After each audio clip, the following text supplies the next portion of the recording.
Muy buenos días, hermanos. En esta mañana nos hemos reunido con un propósito, poder alabar el nombre de nuestro Dios una vez más. Nos sentimos contentos en este día. Es un día sábado, así que deseamos un feliz sábado a cada uno de ustedes. En el nombre de nuestro Dios y también por nuestros hermanos que están quizás reunidos en otros lugares, desde sus hogares, también puedan recibir la bendición de parte de nuestro Dios en este día.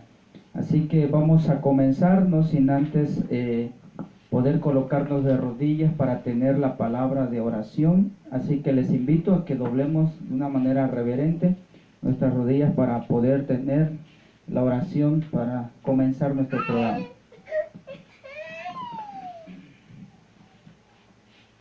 Padre nuestro que estás en los cielos, santo, santo, santo es tu nombre. Señor, en esta mañana hemos de comenzar con la programación de este día, Señor, especial. Queremos pedirte que tú vengas hacia nosotros. Tu palabra dice que donde nos reunimos 2 o 3 en tu nombre, tú estás en medio, Señor. Tu presencia divina santifica el lugar, así que te invitamos. También, Señor, derrama el Espíritu Santo sobre cada uno de nosotros, sobre tu pueblo en este día que te busca, Señor, y te adora, reconociendo, Señor, que el sábado ha sido establecido para este mundo desde su fundación. Quédate, pues, Señor, en medio de cada uno de tus hijos, sobre los necesitados también, Señor, en diferentes lugares, hospitales, condolencias, Señor, desde sus lugares a donde están postrados por la enfermedad. Padre, te pedimos que tú acudas a ellos, les auxilies, Señor, en sus tribulaciones y que ellos también puedan sentir, Señor, tu presencia y tu mano poderosa sobre ellos. Quédate pues con nosotros en este día, en Jesús te lo pedimos. Amén, Señor. Amén. Muy bien, vamos a entonar algunos cantos en esta mañana. Estamos en la mañana de sábado, así que vamos a entonar unos himnos referente al día de nuestro Dios. Vamos a colocarnos en pie y vamos a entonar las estrofas del himno 465, Sábado Santo. Vamos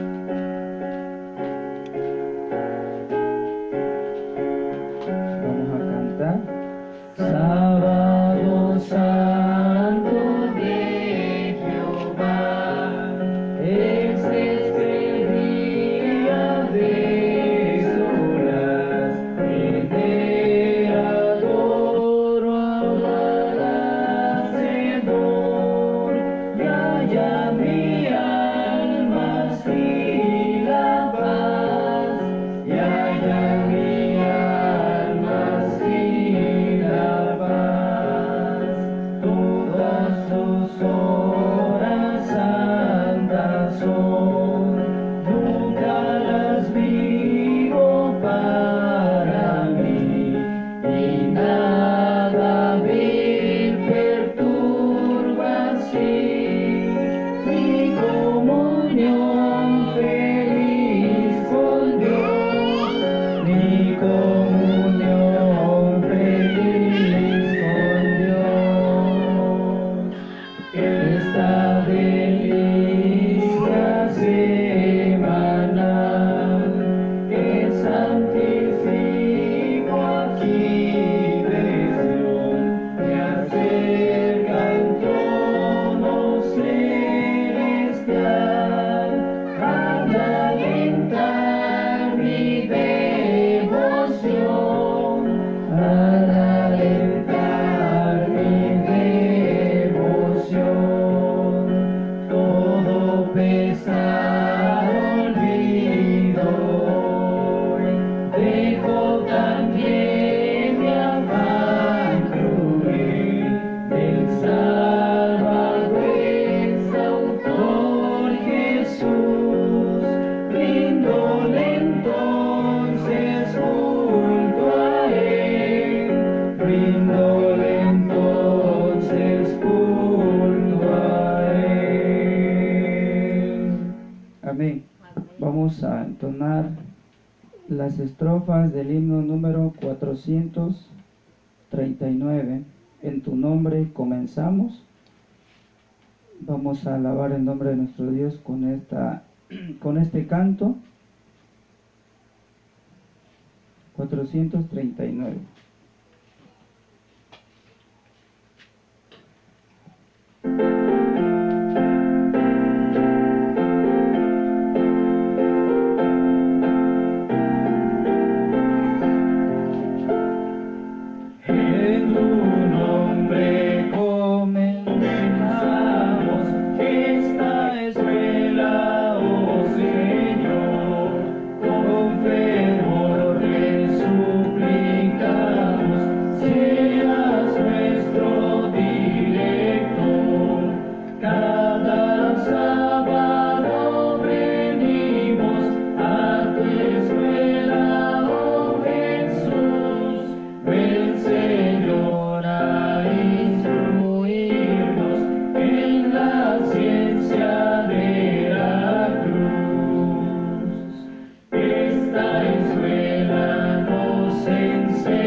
Amén.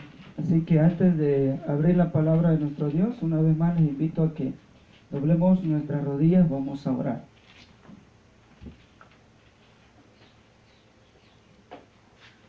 Padre nuestro que estás en los cielos, santificado es tu nombre. Señor, en esta mañana de sábado, pedimos, Padre eterno, que puedas tomar nuestra vida, puedas santificarla, Señor, puedas limpiarla de igual forma de las manchas del pecado que arrastramos, Señor, día con día. Queremos, Señor, en esta hora de este día santo, poder tener un encuentro especial contigo. Tú acudas a tu pueblo que viene, Señor, delante de ti, se postra de rodillas porque reconoce, Señor, la grandeza que tú tienes, Señor, como nuestro Dios único, creador del universo. Es por eso, Señor, que en este día queremos que tú nos des de ese pan de vida, de esa agua de vida, que pueda llenar nuestro ser, satisfacer nuestra necesidad de, Señor, de conocerte día con día. Que sea una bendición, Señor, y una experiencia inolvidable estar delante de tu presencia en este día. En el nombre de Jesús te lo pedimos. Amén, Señor. Amén. Muy bien, hermanos, vamos a comenzar en esta mañana y vamos a abrir nuestras Biblias y vamos a dirigirnos al libro de Mateo, capítulo 25, versículos 31 al 34. Mateo capítulo 25, versículos 31 al 34.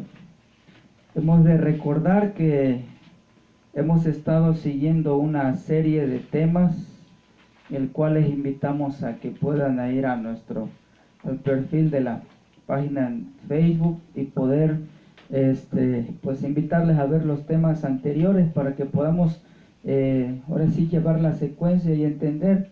En esta mañana de sábado hemos de continuar con la segunda parte del tema que estamos viendo acerca de La serie se llama Vientos de Doctrina y estamos viendo el tema de la vara del pastor y le hemos titulado No es la verdad presente. ¿Por qué no es la verdad presente? El día de hoy es la segunda parte, pueden ustedes buscar la primera y hemos de continuar y comprobar por medio de la palabra de nuestro Dios el por qué le hemos titulado de esa forma. No es la verdad presente.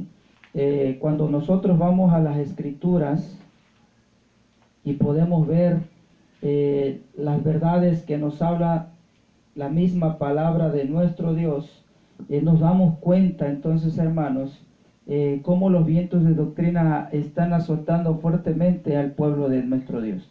Así que vamos a darle lectura porque con esto hemos de comenzar esta segunda parte, dado a que hemos de tocar el punto del regreso de nuestro Señor Jesús.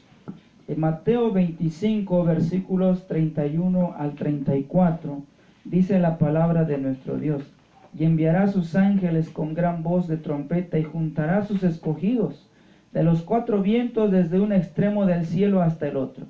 De la higuera aprended la parábola: cuando su rama enternece y las hojas brotan, sabéis que el verano está cerca.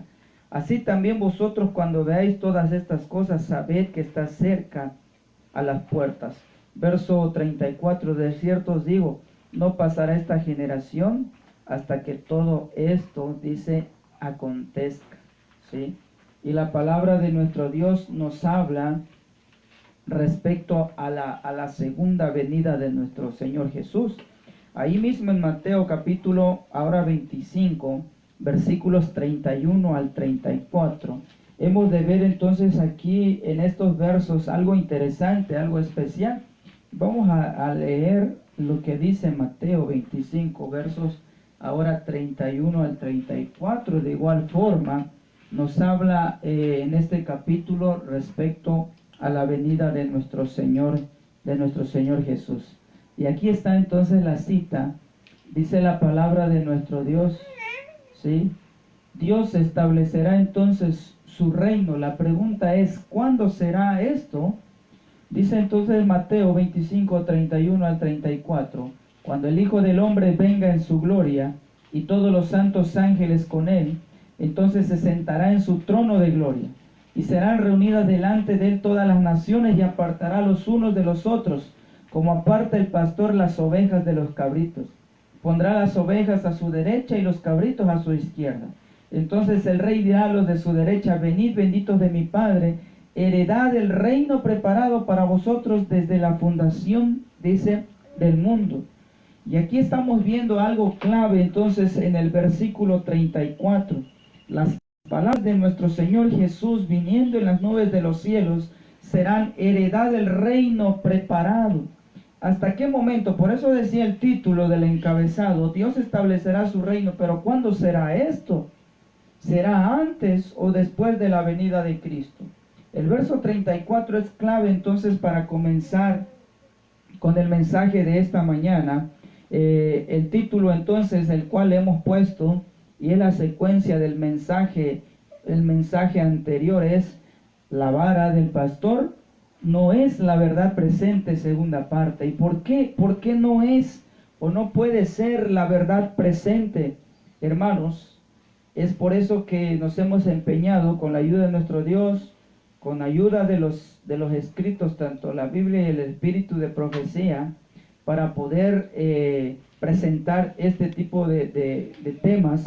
Dice entonces, el punto que hemos de tocar es un punto importante acerca de, estamos en la sección de comparar las doctrinas que se enseñan entonces en la vara del pastor, y una de ellas es, y vamos a profundizarlo más el día de hoy, aunque lo hemos tocado en la primera parte, la piedra de Daniel capítulo 2. Ellos afirman no es la venida de Cristo, ¿sí? Y vamos a estudiar entonces parte de lo que dicen ellos y lo que dice la palabra inspirada. Dice en el libro que ellos utilizan, en el código simbólico, en el volumen 11, en el número 12, página 19, dice claramente lo que ellos creen. Daniel aquí, vamos a esperar a que la pantalla entonces pueda aparecer la cita,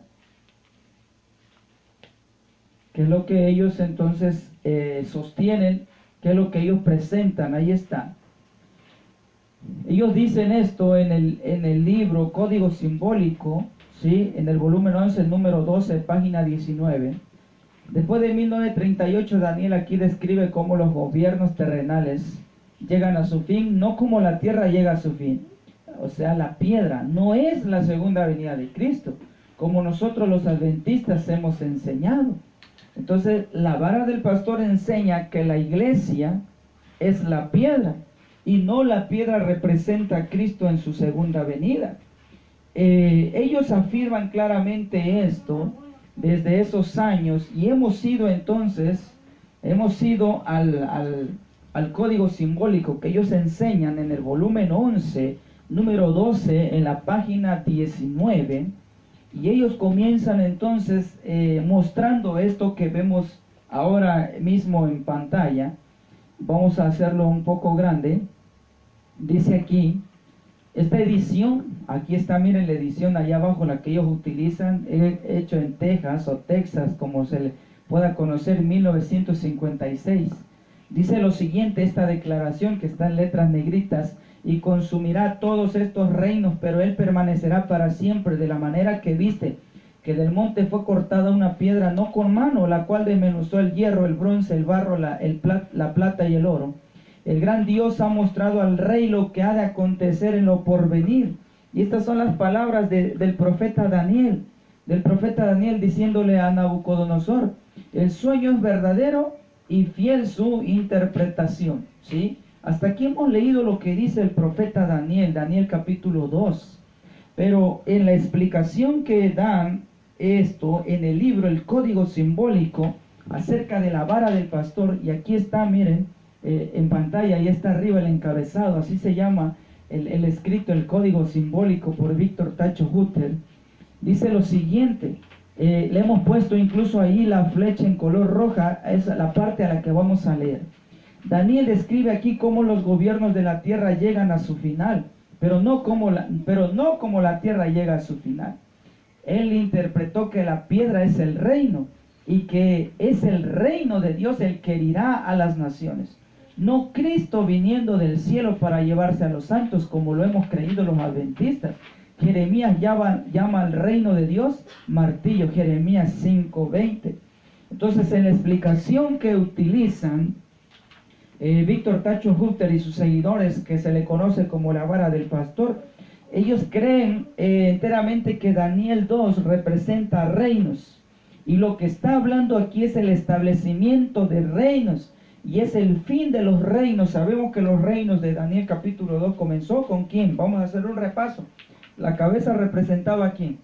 A Babilonia, ¿verdad? Los brazos y los pechos a los medos y los persas. Parte de la cintura y el tronco de las piernas, que era de bronce, ¿a quién representaba? A Grecia. Y las piernas de hierro, ¿a quién representaba? A la Roma imperial, ¿verdad? Y efectivamente esto es lo que ellos mencionan, que lo que Daniel 2 está hablando aquí es el fin de los reinos, no el fin, como dice en esta explicación, no el fin de la tierra en sí, ¿sí? No como la tierra llega a su final. Y como ellos mencionan que no es el fin de la tierra, sino el fin de los reinos, entonces ellos creen en el establecimiento del reino de Dios. Y esto es tomado, hermanos, de la página oficial, ¿sí?, de la vara del pastor. Ahí está el código simbólico, y en lo que ellos explican respecto al libro de Daniel. Entonces, lo que vamos a ver a continuación es cómo ellos presentan la explicación y por qué ellos creen que la piedra no es la venida de Cristo, sino el reino de Dios que establecerá al fin de los reinos que se presentan en Daniel capítulo 2. Y vamos a poner atención a esto, esperamos de que podamos entenderlo. Dicen ellos, ¿de dónde fue cortada la piedra? Y comienza la explicación que ellos presentan. Dice Daniel 2:45, por eso viste que una piedra fue cortada del monte sin mano alguna, y desmenuzó el hierro, el bronce, la arcilla, la plata, el oro. El gran Dios ha mostrado al rey que ha de suceder en el futuro. El sueño es verdadero y su interpretación es cierta. Entonces, cuando ellos presentan esto, primero identifican para presentar su argumento. Bueno, ¿quién es el monte? Porque del monte viene esta piedra. Entonces, cuando ellos presentan este punto de identificar quién es el monte, utilizan varias citas, pero hemos puesto una de ellas, en el cual dicen ellos qué representa un monte en la profecía, y toman uno de los argumentos como Daniel 9:16. Ustedes recuerdan la oración de Daniel: oh Señor, según todas tus justicias, apártese ahora tu ira y tu furor sobre tu ciudad, Jerusalén, tu santo monte.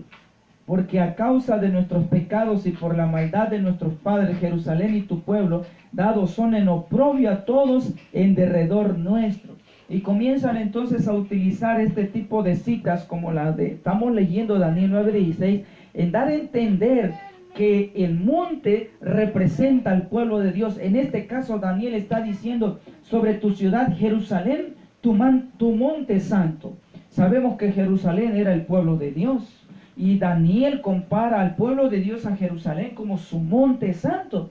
Entonces viene en el razonamiento o en la aplicación que ellos comienzan a dar de que la piedra fue cortada de un monte. Entonces ellos mencionan, ese monte representa al mismo pueblo de Dios. Y entonces si el monte es el pueblo de Dios, esa piedra, ¿qué ha de representar según el argumento que la vara del pastor nos comienzan a presentar y a dar? Y entonces comienzan ellos a utilizar ciertos textos como estos. La piedra de Daniel 2 representa gente también, y al pueblo de Dios se le llama también piedras. Por ejemplo, toman primera de Pedro 2, 4 y 5, acercándonos a él, piedras vivas, desechadas ciertamente por los hombres, mas para Dios escogida y preciosa. Vosotros también, como piedras vivas, sed edificados por casa espiritual y sacerdocio santo, para ofrecer sacrificios espirituales aceptables a Dios por medio de Jesucristo. Entonces ellos comienzan a usar su propio razonamiento. Número uno, si el monte es el pueblo de Dios y del monte es cortada esa piedra, entonces por obvias razones esas piedras tienen que ser representadas por el mismo pueblo de Dios, tiene que ser un residuo, una parte del pueblo de Dios. Y por eso ellos toman el argumentos como la de Pedro, cuando también se le dice al pueblo de Dios, vosotros también sois piedras vivas. Y el asunto se comienza a poner un poco más complicado cuando ellos comienzan a ponernos sobre la mesa citas del espíritu de profecía para sostener ese argumento. Por ejemplo, Servicio Cristiano, página 27, dice lo siguiente, el espíritu de profecía: los seguidores de Cristo deben ser instrumentos de justicia, obreros, piedras vivas que emitan luz. Ahí está, ¿sí? Dice que los obreros somos representados como piedras vivas que emitimos luz, a fin de que estimulen la presencia de los ángeles celestiales. Se pide que sean canales, por así decirlo, a través de los cuales fluye el espíritu de la verdad y la justicia. Por lo cual concluimos que la piedra de Daniel 2 es cortada del monte, que es el pueblo de Dios. Esta es la definición entonces que ellos toman, ¿sí? Concluir que Daniel 2 es cortada del monte que representa al mismo pueblo de Dios, porque citas como esta y otras más que ya no pusimos en la presentación mencionan que los obreros o el pueblo de Dios son comparadas como piedras vivas que emiten luz. Y hasta aquí entonces van sosteniéndose los argumentos, queridos hermanos. Y por eso, hermanos, este viento de doctrina ha arrastrado a muchos, porque nos presentan la Biblia, sus argumentos, nos presentan al espíritu de profecía y sostienen sus argumentos. Y muchos entonces quedan sorprendidos a ver cuán tremendo es la posición y el sostener con Biblia y espíritu de profecía lo que ellos creen. Y cuando nosotros, hermanos, no hemos estudiado a profundidad todo esto, en verdad pareciera ser verdad presente. Por eso le hemos titulado a este tema, ¿sí? La vara del pastor no es verdad presente. Porque aunque pareciera venir de una fuente confiable, pareciera ser algo verdadero, entonces no puede ser una verdad presente, y vamos a explicar el por qué. Ahora, ya venimos viendo, el del monte, según ellos, es el pueblo de Dios. Y la piedra que corta es una parte de ese pueblo de Dios, que son identificadas también como piedras los que den a conocer el mensaje. Ahora, si es cortado del monte, que es el pueblo de Dios, ¿cómo es que solamente una parte es tomada para ser aplicada, como ellos dicen, al reino que Dios va a establecer en esta tierra y destruir los reinos de Daniel capítulo 2? Ellos comienzan a sostener este argumento y van a lo siguiente. Ustedes recordarán el libro de Mateo 13. En el libro de Mateo 13 encontramos nosotros la parábola del trigo y la cizaña. Y dice el libro de Mateo 13, versículos 39 y 40.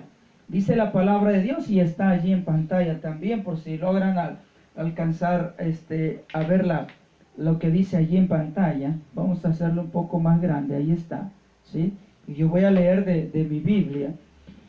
Dice el versículo 39, el enemigo que la sembró es el diablo. La siega es el fin del mundo y los segadores son los ángeles. Verso 40, así como la cizaña es recogida y quemada en el fuego, así será el fin de este mundo. Entonces ellos dicen, ¿cómo es que solamente del monte solo es una porción que es cortada, y esa es la que va entonces a actuar en el fin del tiempo? Entonces, para sostener el argumento, ellos van a Mateo 13, el trigo y la cizaña, ¿sí? Y ellos dicen entonces, de ese gran monte van a constituir esa piedra solamente los que sean considerados como trigo. Y utilizan entonces argumentos para poder sostener esto, usando el espíritu de profecía. Por ejemplo, Testimonios para los Ministros, página 47. Dice lo siguiente: nosotros no hemos de decir qué constituye el trigo y qué constituye la cizaña. El tiempo de la siega determinará plenamente el carácter de las dos clases especificadas bajo el símbolo de la cizaña y el trigo. La obra de separación es dada a los ángeles de Dios, no se le encomienda a las manos de algún hombre. Entonces, cuando ellos presentan este argumento, ¿cómo es que solo una parte del pueblo de Dios, que es el monte actual, ¿sí?, es solamente una piedra la que va a dar entonces el golpe final, ¿sí? Entonces ellos determinan que es el significado o es la representación de la separación del trigo y la cizaña, y los que sean del trigo entonces conformarán esa piedra. Y pareciera entonces hasta aquí, hermanos, los que nos están escuchando, nos han de escuchar posteriormente, pareciera que hasta aquí este argumento es muy válido. Pareciese entonces de que es una verdad a lo que nos están presentando al ver todas estas citas, y ir comprendiendo lo que este viento de doctrina nos quiere exponer al pueblo de Dios, o quiere dar a entender que es cierto, es una verdad presente. Ahora, cuando aparentemente ya estos escogidos estén, decía el libro de Daniel, en el libro de Daniel, dice claramente que ya esta piedra va a llenar toda la tierra, ¿sí? Y cómo se ha de dar entonces este acontecimiento, ¿sí? ¿Cómo se ha de dar entonces este acontecimiento? Dice la palabra de nuestro Dios en el libro de Isaías 11:9, para que ellos sostengan este argumento, que después de que ya es constituido entonces la piedra con los verdaderos trigos, el verdadero pueblo de Dios, va a llenar la tierra. ¿Y de qué manera la va a llenar? Entonces ellos utilizan Isaías 11:9, uno de los argumentos.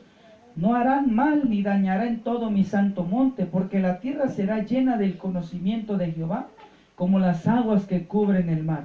¿Y de qué manera entonces la piedra llenará toda la tierra? Ellos dicen, pues va a ser con el conocimiento de Dios, o sea, con la verdad que ellos tengan, estos que constituyan o que formen la piedra, ellos van a darle entonces al mundo la verdad o el verdadero evangelio en el tiempo final. Y comienzan ellos a sostener estas cosas con Profetas y Reyes, página 275. Dice lo siguiente: tal era la perspectiva que arrastraba Isaías cuando fue llamada a la misión profética. Sin embargo, no se desalentó, pues repercutiría en sus oídos el coro triunfal de los ángeles en derredor del trono de Dios. Toda la tierra está llena de su gloria, y su fe fue fortalecida por visiones de las gloriosas conquistas que realizaba la iglesia de Dios. Cuando la tierra será llena del conocimiento de Jehová, como cubren la mar las aguas. Entonces, estas citas son contundentes, queridos hermanos, para dar entonces, fortalecer a la doctrina que este movimiento ha establecido. Una cita más que vamos a leer está en Servicio Cristiano, en la página 25. Todos los que se han consagrado a Dios serán conductos de luz. Dios los hace agentes suyos para comunicar a otros las riquezas de su gracia. Nuestra influencia sobre los demás no depende tanto de lo que decimos como lo que nosotros somos. Entonces, ellos establecen esta posición, que esa piedra que va a representar al pueblo escogido de Dios, que más adelante lo vamos a ver que ellos creen que son los 144,000. Ellos son los que van a llenar al mundo del conocimiento de la verdad que ha venido de Dios sobre ellos. Esto hasta aquí, queridos hermanos. Esto hasta aquí, entonces pareciese ser algo verdadero. Más cuando nos ponen, lo vuelvo a repetir, más cuando nos ponen sobre la mesa la Biblia y el espíritu de profecía para sostener los argumentos. Hay una frase entonces que muchas veces hemos escuchado en el cristianismo: un texto sin su contexto es un vil pretexto. Y vamos a comprender entonces hasta aquí qué es lo que creemos como fe adventista del séptimo día que Dios nos ha mostrado, qué es lo que nosotros entendemos. Hemos presentado lo que cree la vara del pastor con sus escritos de Víctor Tacho Hutter, el código simbólico, utilizando ellos la Biblia para sostener lo que él expuso, incluso el mismo espíritu de profecía, ¿sí? ¿Y por qué ellos, aún teniendo el espíritu de profecía, entonces aceptan la interpretación de Víctor Tacho Hutter? En el primer tema lo explicamos. Ellos creen que es el sucesor de Elena de White.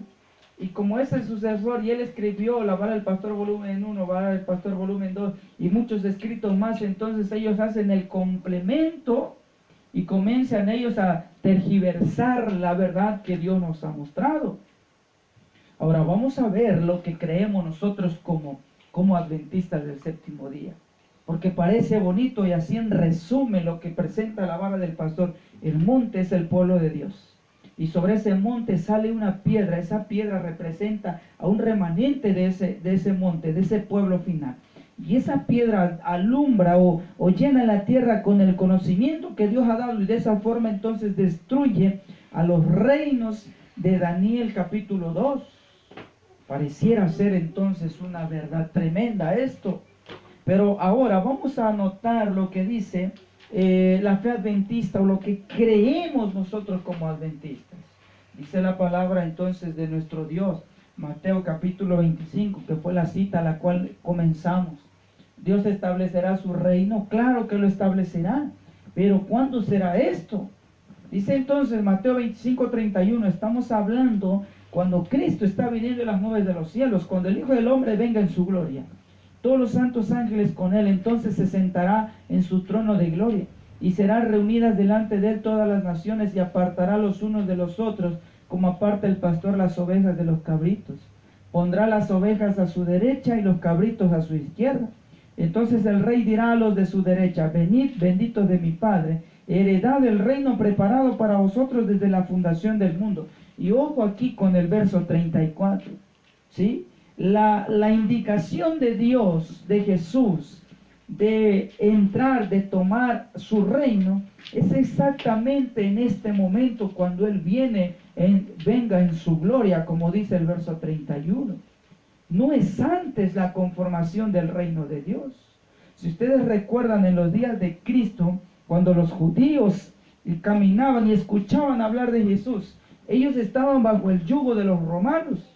Y lo que ellos esperaban que Jesús fuera un revolucionario, un libertador. Ellos querían una libertad humana que les quitara de la esclavitud romana. Y Jesús lo dijo claramente a la gente y a sus discípulos. Mi reino, dice, no es de este mundo. Si mi reino fuera de este mundo, llamaría a mis ángeles y pelearan o lucharan, ¿sí? Lucharan por él. Pero como el reino de Cristo no era de esa forma, ¿sí? Se había traído la invitación al reino de Dios. Mateo 25 lo dice en la parábola de las bodas del Cordero. Esa invitación había sido llevada a los judíos y a todas aquellas generaciones anteriores, ¿sí? Pero el reino de Dios será recibido, ¿sí? Literalmente, cuando Él diga estas palabras que encuentra en Mateo 25:34, heredad del reino preparado para vosotros, que ha sido preparado desde la fundación del mundo, pero no ha sido entregado aún, ¿sí? Comenzamos a ver entonces las contradicciones con lo que presenta la vara del pastor, ¿sí? De decir que ese reino se formará antes. Si bien entonces la iglesia o la fe adventista sostenemos que la piedra de Daniel es el quinto reino de Dios que establecerá para siempre, pero dicho reino no será antes de su venida. Ojo con esto. Y vamos a leer Patriarcas y Profetas, página 757 en el párrafo 1. Dice lo siguiente, Patriarcas y Profetas, vamos a hacerlo en grande para que podamos alcanzarlo a ver allí en la transmisión. Dice lo siguiente: desde las leyes de Israel que castigaban las ofensas contra Dios, se ha sacado argumentos para probar que se debe castigar los pecados semejantes a esta época. Todos los seguidores emplearon esos argumentos para justificar sus hechos. Miren nada más lo que pasaba. El principio de que Dios delegó en las autoridades humanas el derecho de dominar la conciencia es el fundamento mismo de la tiranía religiosa y la persecución. Pero todos los que adoptan este fundamento pierden de vista el hecho de que ahora vivimos en una dispensación distinta, que el reino de Israel era una figura del reino de Cristo, el cual, ojo aquí, el cual no se establecerá antes de su segunda venida. Mire lo que está presentando aquí la sierva del Señor, ¿sí? Muchos creían, ¿sí?, que tenían el deber o tenían el argumento de poder aplicar la justicia tras los pecados de ciertas personas. Entonces Dios dice claramente que esa es la venganza, lo dice Dios, es mía, ¿sí? Y en su momento Dios lo va a dar. Sabemos que hoy en día vivimos en un mundo lleno de pecado, lleno de maldad, que hay mucha injusticia. Y a veces nos sentimos con un sentimiento de querer nosotros aplicar la justicia, ¿sí? Hoy en día se han creado leyes humanas para castigar, incluso las leyes de sentenciar a muerte, ¿sí?, a los que han entonces privado de la vida a ciertas personas. Hasta ese punto hay países que aplican ese tipo de leyes. Y entonces Dios está diciendo en esta mañana y en este párrafo que estamos leyendo, que Dios ha entregado entonces hasta cierto punto autoridad a las leyes humanas, pero no con el fin de llegar a dominar la conciencia. Si hay algo que Dios no permite a las leyes humanas, es dominar la conciencia. ¿Qué quiere decir esto? Es obligar, ¿sí? Es obligar a hacer algo que tú sabes que por tus principios no son correctos ante Dios. Y esto lo aplicó entonces el mundo religioso en la Edad Media, ¿sí? Cuando la misma ciencia comenzaba a querer despertar y decir, ¿saben? La tierra no es cuadrada o no es plana como en ese momento se creía. Venía la ciencia y decían la tierra es redonda, ¿sí? Y tú no podías ir en contra de lo que ellos creían. Entonces estamos hablando del poder romano papal. En los tiempos de estos hombres, Galileo, Galilei y todos estos personajes que aportaron mucho al conocimiento humano, ellos no podían plantarse delante de ellos y contradecirlos porque eran sentenciados por la Inquisición. Hasta ese punto llegaba. Entonces Dios dice en esta mañana que Dios va a establecer su reino, ¿sí? Y ese reino que Dios va a establecer, entonces en ese momento Dios tomará la justicia, Dios aplicará la venganza que está preparado. Pero lo que está dejando en claro aquí patriarcas y profetas es que ese reino, dice claramente en esta parte, no se va a establecer antes de su segunda venida. Entonces, hasta aquí esta cita es contradictoria a lo que presenta el viento de doctrina de la vara del pastor, de decir que esa piedra representa al pueblo de Dios que comenzará entonces a llenar la tierra, que establecerá entonces ese reino de Cristo. Cristo no puede establecer un reino antes de su segunda venida. Y esta cita es clara.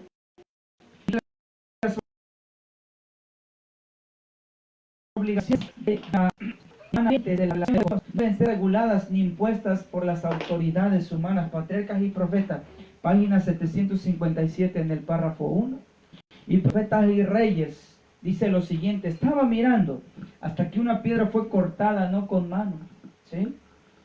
Esto está en Profetas y Reyes, la cual hirió a la imagen en sus pies de hierro y de barro cocido, y los desmenuzó. Entonces fue también desmenuzado el hierro, el barro cocido, el metal, la plata, el oro, y se tornaron como tamo de las eras del verano. Y levantándolos el viento, y nunca más se halló lugar. Mas la piedra de la imagen fue hecha un gran monte que hinchó toda la tierra, o llenó toda la tierra. ¿Sí? En los días de estos reyes levantará un reino, ahí está, que nunca jamás se corromperá. ¿Sí? O sea que lo que esa piedra viene indicando, ¿sí? Efectivamente es la destrucción de todo esto y es el establecimiento del reino de Cristo. ¿Y por qué como adventistas creemos nosotros que esa piedra representa a Cristo para establecer su reino?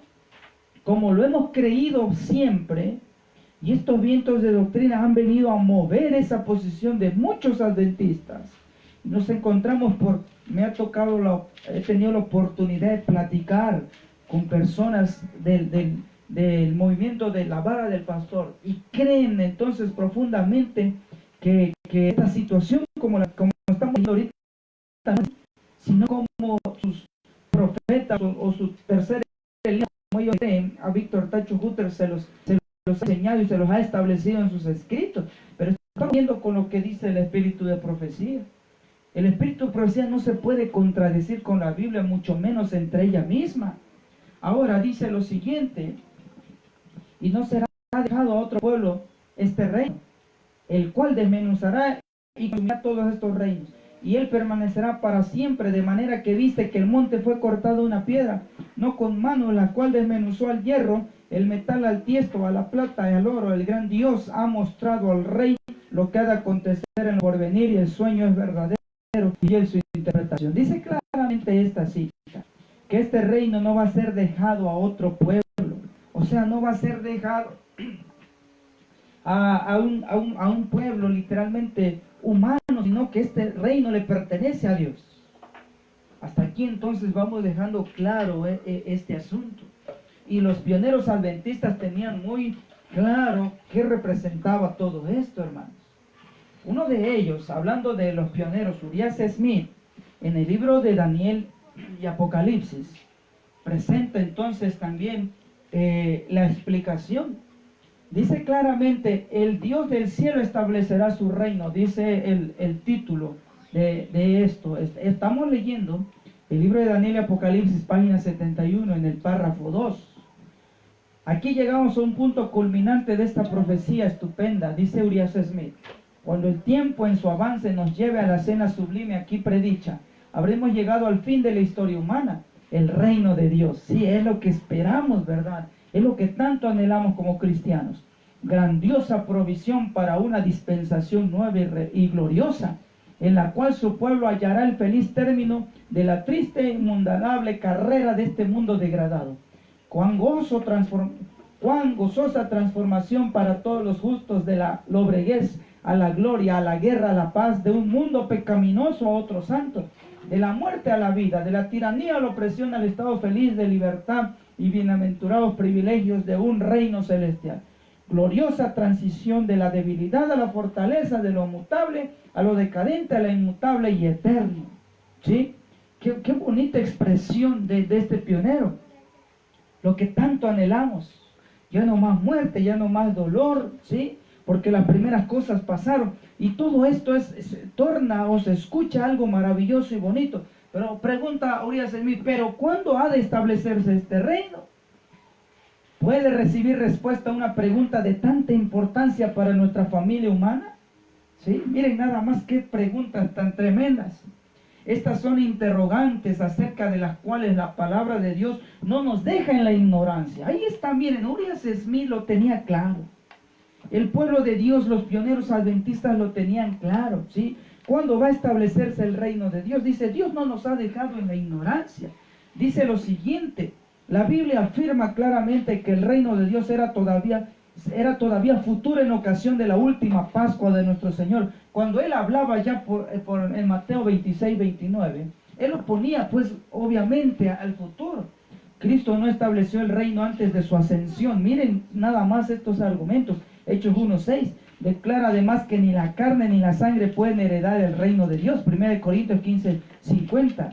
Por eso necesitamos una transformación, ¿sí? Este cuerpo mortal hecho en inmortal, como dice el apóstol Pablo. ¿Y cómo es posible entonces que ahora el pastor diga, no, el reino es antes de la venida de Cristo? No representa Cristo la piedra, sino el pueblo de Dios que va a establecer el reino y destruirá el reino. Miren nada más los argumentos que sostenemos como pueblo adventista. Dice lo siguiente, es motivo de una promesa hecha a los apóstoles y a todos los que aman a Dios, Santiago 2:5. Ha sido prometido al rebaño pequeño para un tiempo futuro, Lucas 12:32. Por muchas tribulaciones ha de entrar los santos al reino venidero, Hechos 14:22. Se ha de establecer cuando Cristo juzgue a los vivos y a los muertos, 2 de Timoteo 4:1.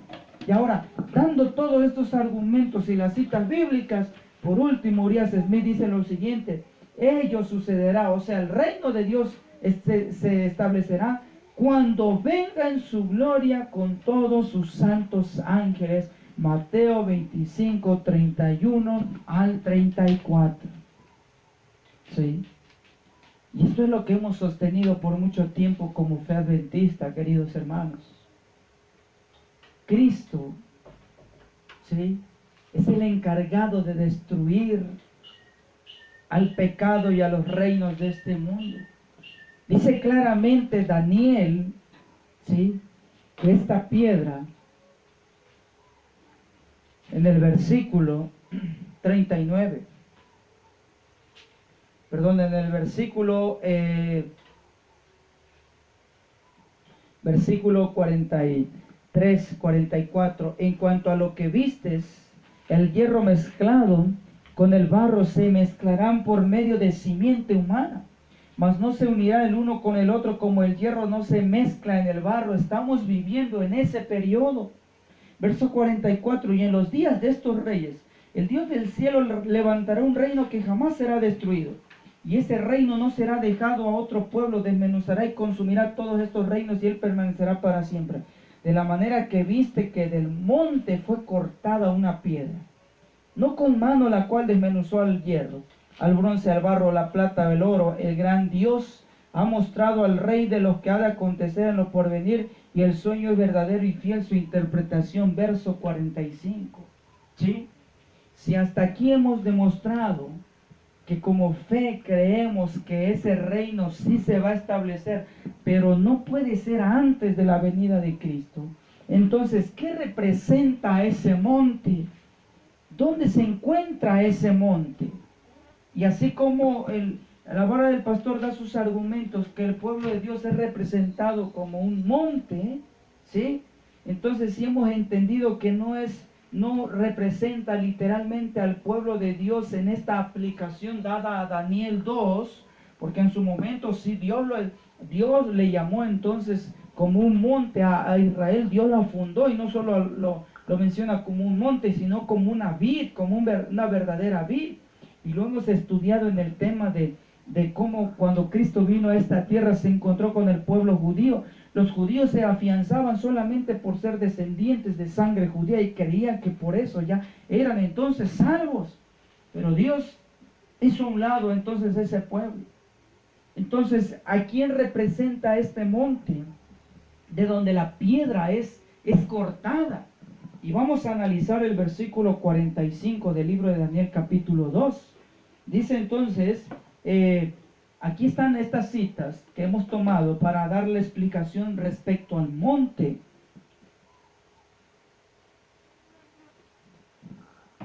Dice en el libro de Salmos, capítulo 3, versículo 4. El salmista dice lo siguiente: con mi voz clamé a Jehová y él me respondió. ¿Desde dónde le respondió David, nuestro Dios? Y él me respondió desde su monte santo. ¿Sí? ¿Dónde mora Dios? ¿Dónde se encuentra Cristo hoy en día? ¿Dónde es ese monte santo? Dice el libro de Salmos 48, versículos 1 y 2. Grande es Jehová y digno de ser en gran manera alabado en la ciudad de nuestro Dios. ¿En dónde se encuentra? En su monte santo. Hermosa provincia, el gozo de toda la tierra. ¿Y cómo se llama ese monte? Dice, es el monte de Sión, a los lados del norte, la ciudad del gran rey. ¿Sí? Miren nada más dónde se encuentra Dios hoy en día. Se encuentra, dice, en el monte de Sión. ¿Y dónde está ese monte de Sión? Del cual habla el libro de Daniel. Miren cómo lo menciona el libro de Apocalipsis o Revelaciones 14:1. Después miré y he aquí el Cordero estaba en pie sobre el monte de Sión. O sea, Cristo está en pie sobre el monte de Sión. Y con él están, dice la palabra de nuestro Dios. Vamos a moverlo ahí, no estaba en pantalla. Y después miré y aquí el Cordero estaba en pie sobre el monte de Sión. Y con él 144,000 que tenían el nombre de él y el nombre de su Padre escrito en la frente. Cuando nosotros vamos al libro de Abdías 1, capítulo 1, ahí nos menciona un remanente. El libro de Apocalipsis 14:1 le da nombre específico a los 144,000. Pero ese monte de Sión, ¿a dónde está? Cuando nosotros vamos a primeros escritos, en la primera visión, primeros escritos, la sierva del Señor, el Espíritu de Profecía, nos menciona cómo ella ve entonces la nueva Jerusalén. Y caminan sobre un valle donde hay árboles, el abeto, el cedro y todo.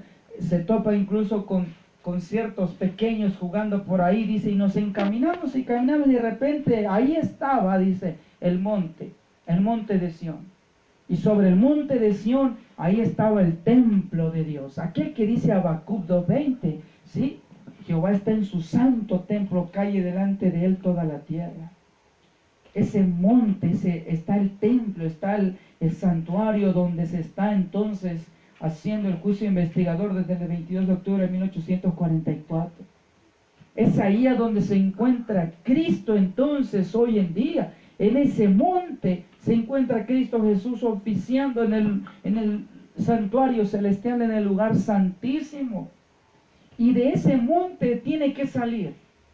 Porque dice entonces el espíritu de profecía que cuando el ángel llega y le dice que han quedado sellados todos, y vamos a ver esa cita más adelante, y le informa que han quedado sellados, entonces dice un ángel con tintero de escribano llega y le dice que han quedado sellados todos los hijos de tu pueblo, ¿sí?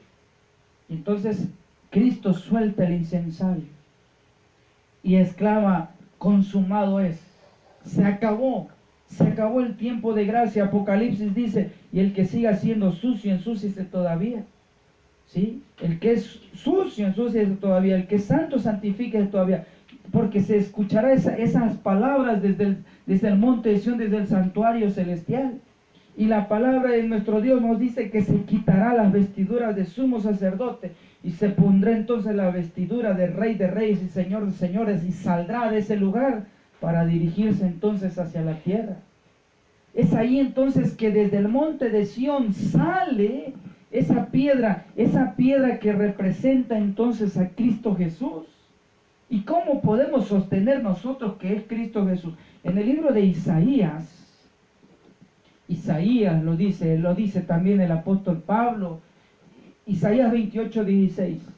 Por tanto, Jehová el Señor dice así: he aquí que yo he puesto en Sión por fundamento una piedra probada, angular, preciosa, de cimiento estable. El que creyere no se apresure.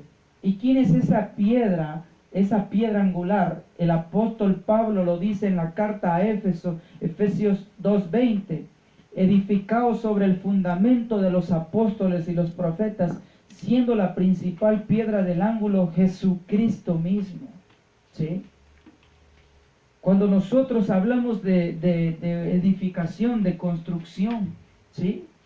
Cuando se hace un plano estructural para levantar, no sé, una casa, un edificio, ¿sí?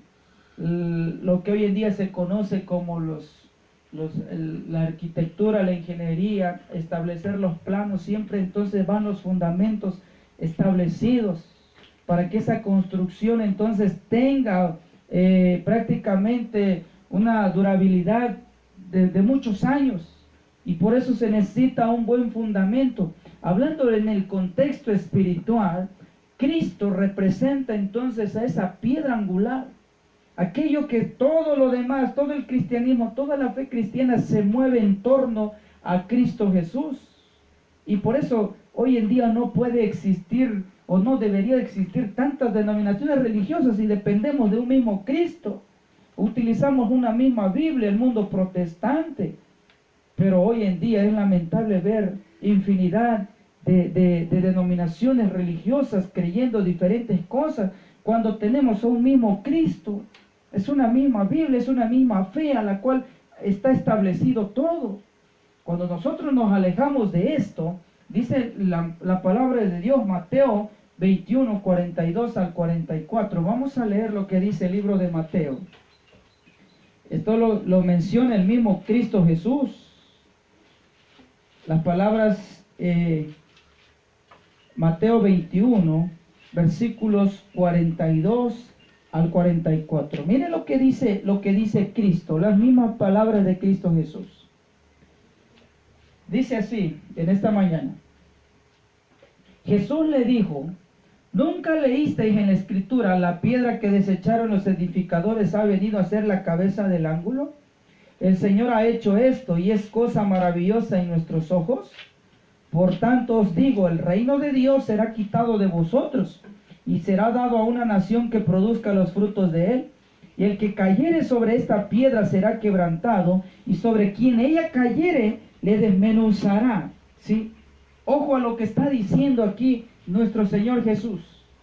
Dice: no escuchaste, le dice al pueblo judío, le dice al pueblo de Dios en su tiempo. ¿Qué acaso ustedes no han leído pues lo que dice el profeta Isaías? Piedra angular. ¿Quién es esa piedra angular? Pero como ustedes lo han desechado, dice Dios, se los va a quitar. Y será puesto, os dado, que el reino de Dios será quitado de vosotros y será dado a gente que produzca los frutos de él. ¿Sí? El pueblo judío no entendió la visita de Cristo, por eso le crucificaron. Y es lamentable saber hoy en día, en este siglo XXI, año 2021, que el pueblo judío allá en el oriente aún sigue esperando al Mesías. Cuando el Mesías ya vino, y el Mesías ya viene por segunda vez, pero qué triste es para una parte de los judíos que sigue esperando al Mesías. Están preparando el segundo templo, el tercer templo de Jerusalén ya. porque esperan la llegada del Mesías príncipe. Cuando el Mesías príncipe ya viene por segunda ocasión a la tierra. Por eso Jesús les declara en Mateo 21, ¿sí? Ustedes han desechado a esa piedra. Aquella piedra que era cabeza del ángulo, como lo decía Isaías 28:16. Ahora, Cristo da una aclaración impresionante. Por tanto os digo que el reino de Dios será quitado de vosotros y será dado a gente que produzca los frutos de él. Verso 44. El que cayere sobre esta piedra será, dice, quebrantado. O sea que como la piedra es Cristo, si yo como pecador voy hacia Cristo, dice que Él quebrantará mi vida. Él nos hará entonces como el alfarero moldearnos al carácter de Cristo Jesús, a la manera que Él desea. Si mi vida pasada, mi vida pecaminosa, mi vida desenfrenada, yo voy a los pies de Cristo para que Él me cambie y me transforme. Dice su misma palabra, estas son palabras de Cristo, yo lo quebrantaré. Pero hoy en día entonces el humano, el ser humano, tiende a querer cambiar antes de venir a Cristo Jesús. Hasta que yo deje mi forma pecaminosa, hasta que yo abandone ciertos vicios, ciertos malos hábitos, hasta ese momento me siento bien para venir a Cristo. Entonces, ¿de qué manera me va a quebrantar si yo me quebranté solo? Algo que no puede ser posible esto. Estas son las palabras de Cristo: el que cayere sobre esta piedra, o sea, el que cayere sobre Cristo, será quebrantado. Y dice la segunda parte, verso 44, y sobre quien ella cayere, ¿qué hace la piedra? Dice, le desmenuzará. ¿Sí? ¿Y qué es lo que hace la piedra en Daniel capítulo 2? Dice que hace polvo y desmenuza a la estatua que Nabucodonosor soñó en aquella ocasión, a la cual no entendió. Dice la palabra de nuestro Dios, hermanos, es muy clara, ¿sí? Es muy clara esta situación. Cristo representa entonces a esa piedra. Cuando Él venga, desmenuzará a esos reinos, esos poderes, esas uniones políticas, religiosas, la cual representa los dedos de los pies, que hay una mezcla de hierro con barro. Es el momento en el cual estamos viviendo en esta generación. Cristo es el único que puede desmenuzar, quebrantar prácticamente todo esto. En el libro de Salmos 61, versículos 1 y 2, dice lo siguiente, la palabra de nuestro Dios. Oye, oh Dios, mi clamor, a mi oración atiende. Desde el cabo de la tierra clamaré a ti cuando mi corazón desmayare. Llévame a la roca que es más alta que yo. ¿Sí? Dios es comparado entonces con esa piedra, el cual también ejemplifica como una roca, una fortaleza, que va a llenar el reino de Dios toda esta tierra. ¿Y cómo lo va a hacer? Dice Malaquías que va a ser consumido la tierra hasta lo más profundo, que no quedará ni raíz ni rama para que la nueva Jerusalén pueda ser asentada sobre este mundo. ¿Sí? Y el Espíritu Profecía menciona que será entonces llamada la capital del universo, este planeta Tierra. ¿Cómo podemos entender, hermanos, que todo esto de la piedra es la venida de Cristo y es en términos celestiales? Dice el libro de Daniel, fue cortada del monte, no con mano. O sea que no es un movimiento humano de un grupo de personas que se va a establecer y va a destruir y va a dominar. No puede ser. Mire lo que dice la expresión no con mano en Hebreos 9:11 y Marcos 14:58. Dice el libro de Hebreos 9:11, la palabra de nuestro Dios: pero estaba ya presente Cristo, sumo sacerdote de los bienes venideros, por el más amplio y más perfecto tabernáculo, dice aquí, no hecho de manos, es decir, no de esta creación. Entonces, ¿qué quiere decir la expresión no con mano? Cuando Daniel dice que esa piedra fue cortada, ¿sí? No con manos, dice verso 45 de Daniel 2, Quiere decir que no es un movimiento como en los reinos que venimos viendo. Babilonia fue comandado por Nabucodonosor, los medos y los persas por el rey Darío, Grecia por Alejandro Magno, y el imperio romano por los emperadores y todos esos reyes que se levantaron. ¿Sí? Fue un movimiento, como le conocemos hoy en día, revolucionario, levantarse en armas para establecerse, para pelear, corrió sangre a espada para que se estableciera estos reinos humanamente hablando. Pero dice, esta piedra es cortada no con mano. No puede ser entonces un grupo de personas o alguien que lidere para establecerse como un reino más. No, la expresión no con mano es claro cuando la palabra de Dios dice no hecha de manos, es decir, no es de esta creación, entonces tiene que ver con algo celestial. Marcos 14:58, nosotros le hemos oído decir, yo derribaré este templo hecho a mano y en 3 días edificaré otro hecho sin mano. Qué expresión de Cristo tan tremenda de decir aquí. Él derribará el templo hecho a mano, ¿sí? Y en 3 días edificaré otro hecho sin mano. Él hablaba de sí mismo, que en 3 días iba a resucitar. Y que por obvias razones también el templo de Jerusalén fue destruido, hermanos. Pero en ese momento, en esa expresión no se refería al mismo templo, sino hablaba de su mismo cuerpo. Aunque volvemos a repetir, en el año 70 fue destruida Jerusalén y el templo, y nunca más ha sido construido, nunca más será construido, porque está escrito. Entonces, hasta aquí hemos visto, queridos hermanos, la definición, como creemos, como fe adventista. Nosotros creemos que la piedra de Daniel, capítulo 2, representa entonces a la segunda venida de Cristo. ¿Y con qué objetivo? ¿Con qué objetivo entonces representa la venida de Cristo? Con el objetivo entonces de destruir entonces a esto, ¿sí? La piedra fue cortada de un gran monte, ya vimos de qué monte.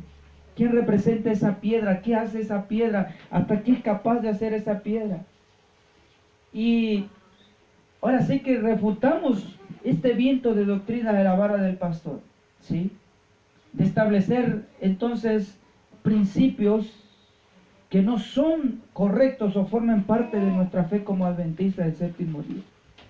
Y hasta aquí entonces, hermanos, esperamos que esté siendo claro esta parte, y vamos a continuar entonces, porque hay muchas cosas que tenemos que ver en este día. Otro de los puntos es hablar de Ezequiel capítulo 9, ¿sí? ¿Qué representa o qué es Ezequiel capítulo 9? Y vamos a ir a Ezequiel capítulo 9, hermanos, para darle lectura a este pasaje, porque es muy entonces interesante también esta posición, ¿sí? Que la vara del pastor comienza entonces a tomar y enseñar. Ezequiel capítulo 9, dice el versículo 1, sabemos que estamos hablando en los días de Ezequiel, incluso Ezequiel 8, de entender todos los pecados, las abominaciones que se hacían dentro del mismo templo, el dios Sol, el dios y todos los dioses que ellos tenían en lugares altos alrededor del pueblo de Dios, hasta tal punto que llegó el pecado hasta tenerlo dentro del mismo templo. Adoración al sol fue el pecado más grande y terrible que Ezequiel pudo contemplar en esa visión. Entonces dice la palabra de nuestro Dios: clamó en mis oídos con gran voz diciendo, los verdugos de la ciudad han llegado, cada uno trae en su mano un instrumento para destruir. Y aquí 6 varones venían del camino de la puerta de arriba, que miraba hacia el norte, y cada uno traía en su mano un instrumento para destruir. En ellos había un varón vestido de lino, el cual traía en su cintura un tintero de escribano. Y entrados se pararon junto al altar de bronce. Y la gloria de Dios de Israel se elevó de encima del querubín. sobre el cual había estado el umbral de la casa, y llamó Jehová al varón vestido de lino que tenía en su cintura el tintero de escribano.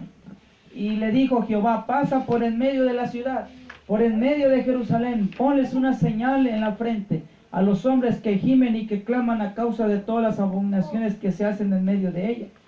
Y a los otros dijo, oyéndolo yo: pasad por la ciudad en pos de él y matad. No perdone vuestro ojo ni tengáis misericordia. Matad a viejos, jóvenes, vírgenes, niños, mujeres, hasta que no quede ninguno. Pero a todo aquel que sobre el cual hubiere señal, no os acerquéis, y comenzaréis por mi santuario. Comenzaron pues desde los varones ancianos hasta el que estaba delante del templo, y les dijo: contaminad la casa y llenad de los atrios de los muertos, salid. Y salieron y mataron en la ciudad. Aconteció que cuando ellos iban matando, quedé yo solo, me postré sobre mi rostro y clamé y dije: ah, Señor Jehová, ¿destruirás a todo el remanente de Israel derramando tu furor sobre Jerusalén? Él me dijo: la maldad de la casa de Israel y de Judá es grande sobremanera, pues la tierra está llena de la sangre, y la ciudad está llena de perversidad, porque ha dicho: ha abandonado Jehová la tierra y Jehová no ve. Así pues haré yo, mi ojo no perdonará, ni tendré misericordia.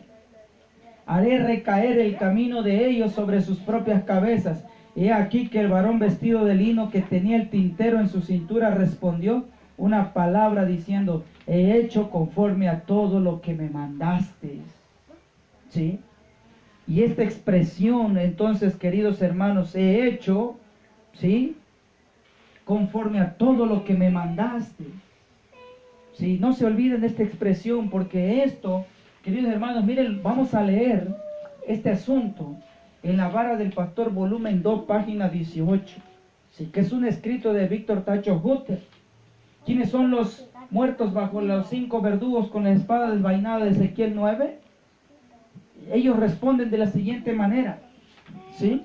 Si la iglesia, como una entidad corporativa, o a lo menos los líderes del movimiento adventista, hubiesen aceptado el mensaje de reforma como fue presentado ante ellos por La Vara del Pastor, volumen 1, no hubiera habido necesidad de que esa clase perezca como está prefigurado por los 5 hombres con espadas desvainadas listos para matar. ¿Sí? Y es que aquí viene algo interesante, queridos hermanos. ¿Sí? El movimiento de La Vara del Pastor tiene como objetivo número 1, dicen ellos, es amonestar directamente solo al pueblo adventista. Yo no sé cómo le han hecho en otros países, pero lo que hemos notado aquí en México es que ellos vienen y muchas veces hasta fuera de los templos, como algunos no les permiten entrar allá fuera de los templos, allá hacen su culto, allá oran, allá hacen todo el programa, ¿sí? Y cuando los hermanos entran o salen, ellos entonces están repartiendo sus materiales, sus discos, sus temas, sus folletos, ¿sí? Porque ellos dicen que hoy en día es el momento solo para amonestar al pueblo de Dios. Y si al final de cuentas, los que entiendan formarán parte del movimiento de La Vara del Pastor, serán los 144,000, irán hasta Jerusalén, hasta allá en el monte de Sión, para esperar entonces a Cristo en la segunda venida. Miren nada más, qué situación tremenda. Y los que no, los adventistas que nunca quisieron escuchar su doctrina, entonces ellos sufrirán, queridos hermanos, ellos sufrirán entonces la condenación de Ezequiel 9, a tal punto que hemos llegado, hermanos, a escuchar de parte de ellos que Dios le va a autoridad a ellos para quitarle la vida a los adventistas que no quisieron entender ese mensaje. Y lo que acabamos de leer entonces lo establecen y lo sostienen en La Vara del Pastor, volumen 2, página 18. La Vara del Pastor sostiene que hay un reino y hay una fecha que esta profecía se cumplirá nuevamente y literalmente donde están llamados a perseguir a los infieles. El comentario bíblico adventista dice lo siguiente respecto a los verdugos o ejecutadores de venganza: aparecen bajo forma humana. En su aplicación primaria representan a los babilonios, quienes habían de ejecutar la sentencia divina sobre la ciudad en los días de Ezequiel. Es lo que está explicando Comentario Bíblico Adventista. En su aplicación secundaria se representan los instrumentos de castigo que cuando acabe el tiempo ejecutarán sentencia primero sobre quienes han profesado ser guardianes espirituales del pueblo y más tarde sobre los impíos en general. Miren, la primera parte sí se fue hecha literal, porque vinieron los babilónicos y rodearon la ciudad de Jerusalén, la destruyeron y algunos mataron a espada. Y Ezequiel se lo va a ser dividido en tres partes. La primera parte va a perecer así, a espada. La segunda parte va a huir y va a morir entonces ahí en su huida. Y la última parte, la última tercera parte, dice, van a ir cautivos a Babilonia. La aplicación primaria, la aplicación literal en los días de lo que escribió el profeta Ezequiel. Y lo relata muy bien el libro de las Crónicas. En su aplicación secundaria, o sea, en esta aplicación última, cuando el mundo rechace el mensaje de la verdad, dice que representa esos cinco verdugos, representan los castigos de caer de Dios. En ningún momento representa literalmente que un ejemplo que a nosotros Dios nos va a dar la autoridad de degollar, de matar a toda la gente que nunca quiso. Eso no es de Dios, ¿sí? Eso no puede ser así. Esto lo leímos, hermanos, de Comentario Bíblico Adventista, tomo 4, lo que creemos como adventistas. Estamos refutando lo que cree la vara del pastor, ¿sí?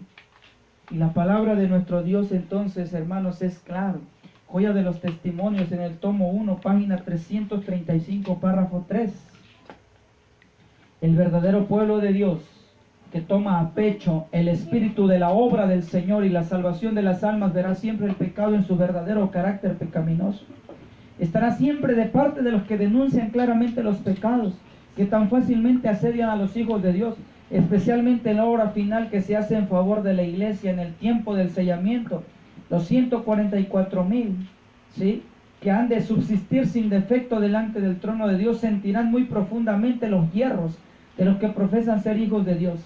Esto se lo expone en cuanto, con mucho vigor, la instrucción que presenta el profeta acerca de la última obra bajo la figura de los hombres que tenían sendas armadas destructoras en las manos.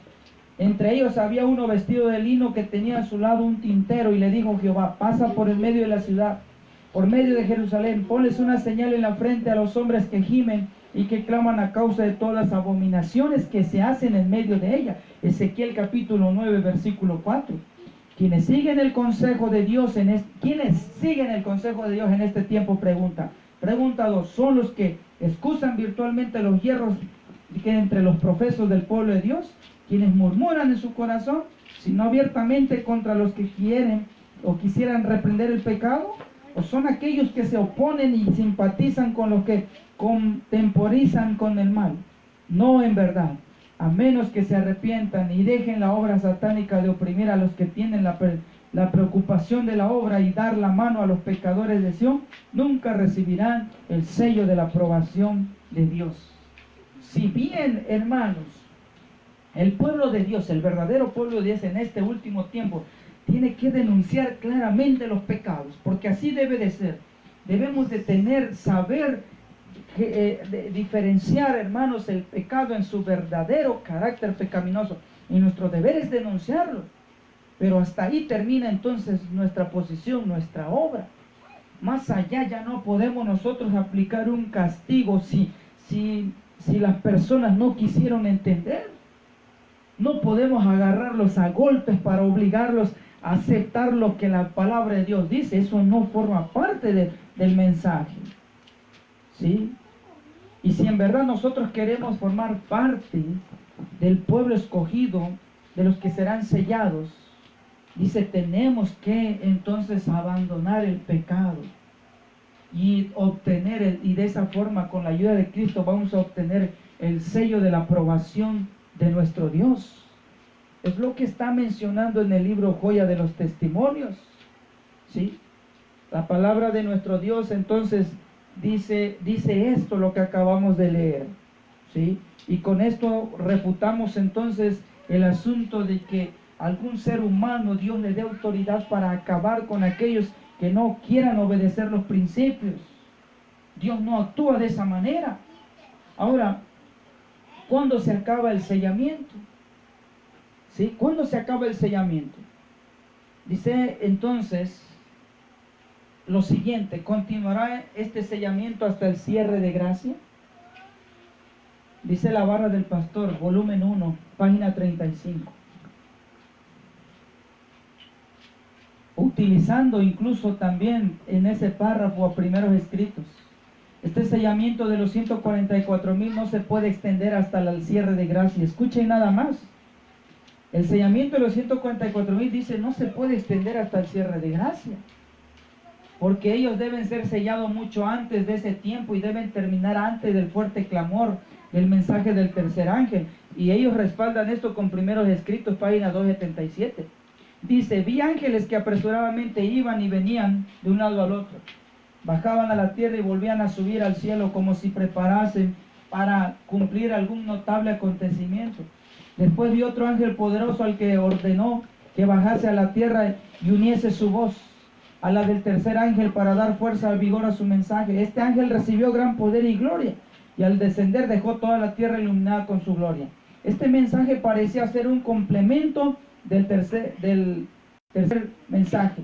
Parece en la expresión ángeles que apresuradamente iban y venían. La autora hace referencia al cumplimiento de Ezequiel 9, y luego sigue el ángel poderoso del fuerte pregón de Apocalipsis 18:1. Vara del Pastor, volumen 1, página 35. En el principio que ellos tienen es declarar que el sellamiento de los 144 no puede excederse, o sea, no puede llegar hasta el cierre de gracia, sino que estos serán sellados mucho tiempo antes. ¿Será esto cierto? ¿Será esto correcto? Dice la palabra de nuestro Dios: se me señaló, dice la sierva del Señor, la época en que terminaría el mensaje del tercer ángel.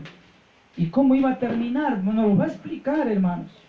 El poder de Dios había asistido a sus hijos, quienes después de cumplir su obra estaban preparados para sobrellevar la hora de la prueba que les aguardaba. Habían recibido la lluvia tardía o refrigerio de la presencia del Señor, y se había reavivado el viviente testimonio. Por todas partes había cundido la postrera gran amonestación, agitando y enfureciendo a los moradores de la tierra que no habían querido recibir el mensaje. Vi ángeles que iban y venían de un lado al otro lado del cielo. Un ángel con tintero de escribano en la cintura regresó de la tierra y comunicó a Jesús que había cumplido su encargo, quedados sellados y numerados los santos. Cuando nosotros vamos al libro de Apocalipsis, vamos a abrir la Biblia en el libro de Apocalipsis, capítulo 7. ¿Sí? Dice lo siguiente, versículo 1: después de estas cosas vi 4 ángeles en pie sobre los 4 ángulos de la tierra, deteniendo los 4 vientos de la tierra, para que no soplase viento sobre la tierra, ni sobre el mar, ni sobre ningún árbol. Y vi otro ángel que subía de donde nace el sol, teniendo el sello del Dios viviente, y clamó con gran voz a los 4 ángeles, a los cuales era dado hacer daño a la tierra y al mar. ¿Y cuál es la expresión de este ángel? No hagáis daño a la tierra, ni al mar, ni a los árboles, hasta que haya sellado a los siervos de nuestro Dios en su frente. ¿Y cuándo se da entonces este momento? Dice primeros escritos: un ángel con tintero de escribano en la cintura regresó de la tierra. Este ángel con tintero de escribano es el mismo que aparece en Ezequiel 9, que ha cumplido su encargo, quedando sellados y numerados los santos. O sea que en este momento, cuando él llega, es porque ya quedó sellado, ¿sí? Entonces, ¿en qué momento se da esto? Y entonces que Jesús, quien había estado oficiando ante el arca de los 10 mandamientos, dejó caer el incensario, alzando las manos, exclamó en alta voz: consumado es. ¿Cuándo se da esta expresión de Cristo, consumado es? Esta expresión de Cristo, queridos hermanos y amigos, se da cuando Cristo termina su obra que está haciendo, hermanos, del juicio investigador, de la expiación allá en el cielo, se cierra la gracia. En ese momento, entonces, hermanos, han quedado sellados. Es ahora sí, hermanos, lo que va a indicar que Cristo salga de ahí, según primeros escritos, es que el pueblo de Dios ha sido sellado sobre la tierra. No como lo dice la vara del pastor, que el sellamiento tiene que ser antes del cierre de gracia. No, es en ese momento que la gracia de Dios entonces es cerrada. Por eso Jesús dice, consumado es. Y toda la hueste angélica se quitó sus coronas cuando hizo esta solemne declaración: el que es injusto, Apocalipsis, sea injusto todavía. El que es inmundo, sea inmundo todavía. El que es justo, practique la justicia todavía. Y el que es santo, santifíquese todavía. Todos los casos habían sido fallados para vida o para muerte. Mientras Jesús oficiaba en el santuario, había proseguido el juicio de los justos muertos y luego el de los justos vivientes. Cristo, habiendo hecho expiación por su pueblo y habiendo borrado sus pecados, había recibido su reino. Ahí está, miren esta expresión. Cuando esto termina, entonces es hora de aplicar el reino de Cristo, y con esto se refuta también lo anterior, de que el reino de Dios lo va a establecer antes de su venida. Si aquí está siendo claro hasta qué momento estaba completo el número de los súbditos del reino y consumado el matrimonio del Cordero. El reino y el poderío fueron dados a Jesús y a los herederos de la salvación, y Jesús iba a reinar como Rey de Reyes y Señor de Señores.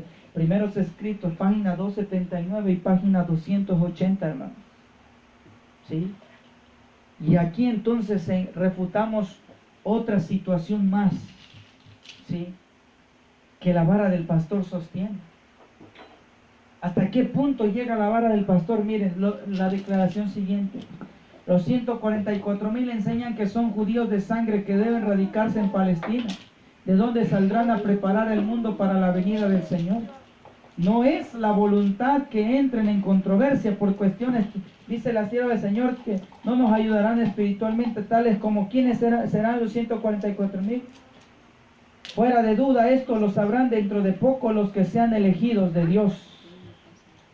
Por eso, la vara del pastor cree, ¿sí?, que los 144,000 tienen que ir entonces hasta Jerusalén. La sierva del Señor escribió claramente que nosotros no tenemos nada que ir a hacer a la vieja Jerusalén. ¿Sí? Miren qué contradicciones tan tremendas. Si en verdad Víctor Tacho Hutter fuese el sucesor de Elena de White, no se contradijera contra ella, contra sus escritos. Y esto es la posición entonces, queridos hermanos. ¿Dónde se establecerá el reino de Dios según ellos? Según la vara del pastor, ellos han de vivir en Palestina, ¿sí?, o allá en los lugares del oriente. Ahora nótese que árabes y judíos y gentiles eventualmente tendrán que hacerse a un lado a fin de dar lugar al purificado pueblo de Dios. Saludos en Sazón, volumen 2, página 42, dice esto. Ahora dice primeros escritos, Elena de White: mi atención fue llamada a los que están en error de creer que es su deber ir a la antigua Jerusalén y pensar que tienen una obra que hacer allí antes de que el Señor venga. Ahí está, queridos hermanos. Esto es lo contradictorio. La vara del pastor dice: hay que ir a Jerusalén para esperar a Cristo. Dice la sierva del Señor: no tenemos nada que ir a hacer allá. Y ella escribe que si habrá judíos que conocerán la verdad, y hay que presentarles la verdadera verdad presente, válgase la redundancia de la expresión, porque habrán judíos que se salvarán, pero no que nosotros vayamos y invadamos ese lugar y le demos entonces un supuesto mensaje llamado vara del pastor. No, hermanos, no de esa forma. Entonces hay un punto más: el reino milenial, ¿sí?, que es un punto que hermanos, este punto no es nuevo. En su momento vamos a hablar sobre esto cuando demos sobre el viento de doctrina de los 6,000 años. Los que creen que Cristo viene en el 2031, hermanos, los pioneros y la sierva del Señor debatían contra los que creían en el reino milenial establecido antes de que Cristo viniera en sus tiempos. Mire sobre este punto, ¿qué es lo que habla el reino premilenial? Dice entonces, en el 2:37 de la vara del pastor, el reino premilenario, ellos sostienen que el mensaje de la hora undécima han sido fechados y determinados por Dios para revelar el establecimiento del nuevo reino davídico antes de que Cristo aparezca en las nubes del cielo. ¿Sí? Esto lo dice el volumen 2 en la página 77. Por ejemplo, en 1957, después de contemplar la venta del centro originario, el Monte Carmelo, poco tiempo anunció el establecimiento. Y estas ideas de establecer fechas, hermanos, hoy en día ha azotado mucho al adventismo. ¿Sí? Poniéndole fecha ya a la ley dominicana el 2027, poniéndole fecha, tiempos de persecución, 3 años y medio literales para el pueblo de Dios, poniéndole fechas al regreso de Cristo 2031, y toda esta situación no es nuevo, hermanos. Y lo que dice aquí en el volumen 2 de la vara del pastor, dice establecer el reino davídico antes de que Cristo aparezca en las nubes de los cielos. Y el pastor anunció el establecimiento del reino, cosa que no ocurrió, y fechas tras fechas. Conflicto de los siglos, dice claramente Elena de White, no es así, sino hasta la venida personal de Cristo que el pueblo puede recibir el reino. El hombre en su presente está a la inmortalidad. Luego los invitará a heredad del reino, del cual ellos son legítimos herederos. Recibir el reino antes que se realice el advenimiento personal de Cristo. Hijos e hijas de Dios, página 360, ¿sí? O la carta de 92 del año 1901, ahí está también, hermanos. Y es claro, esto es lo que estamos mencionando. Y esto, hermanos, les seguimos.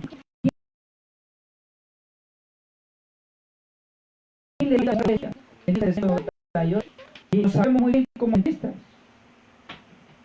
Lo sabemos muy bien como pueblo adventista. Pero esto fue una declaración, porque respecto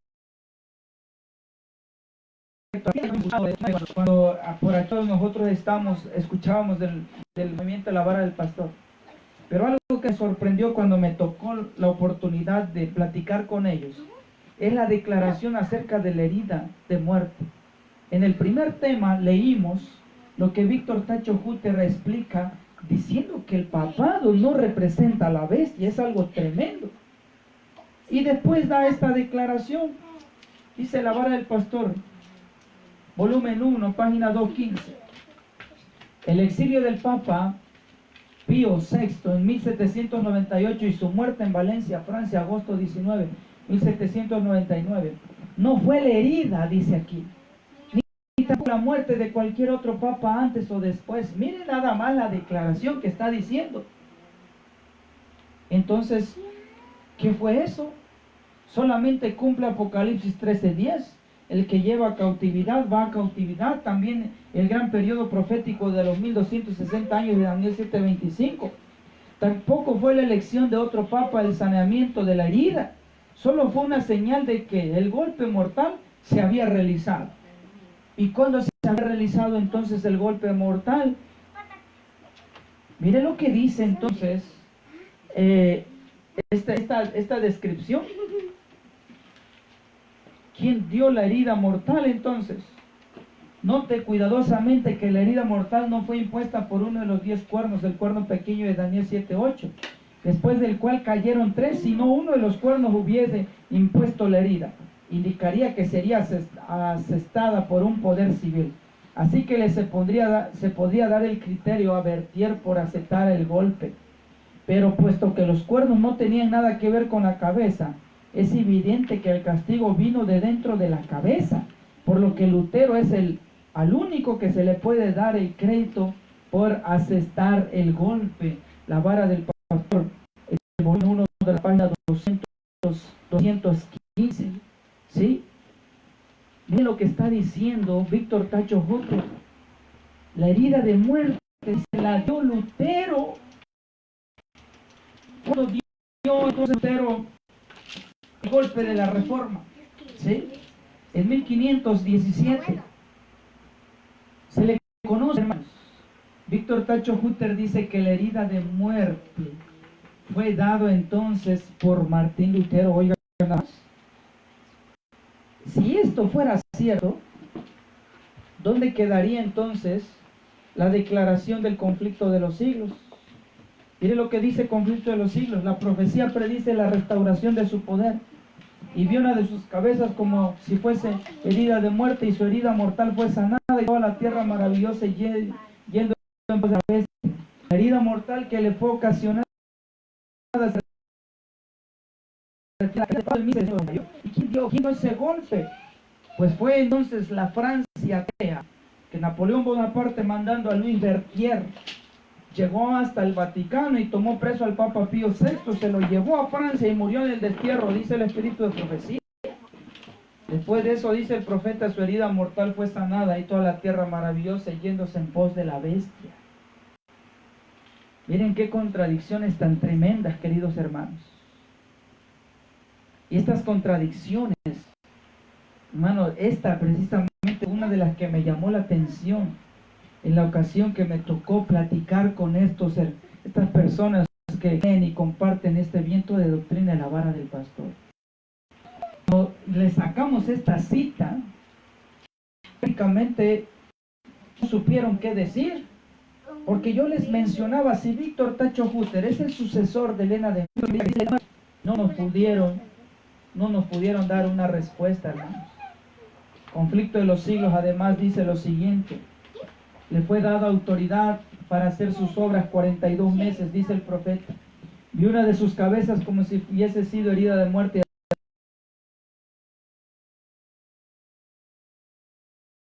Además, el son lo mismo que un tiempo, 2 tiempos y la mitad de un tiempo. 3 años y medio o 1260 días de Daniel 7. Este periodo, como fue indicado en los capítulos anteriores, empezó con la supremacía de Jesucristo y terminó en 1798.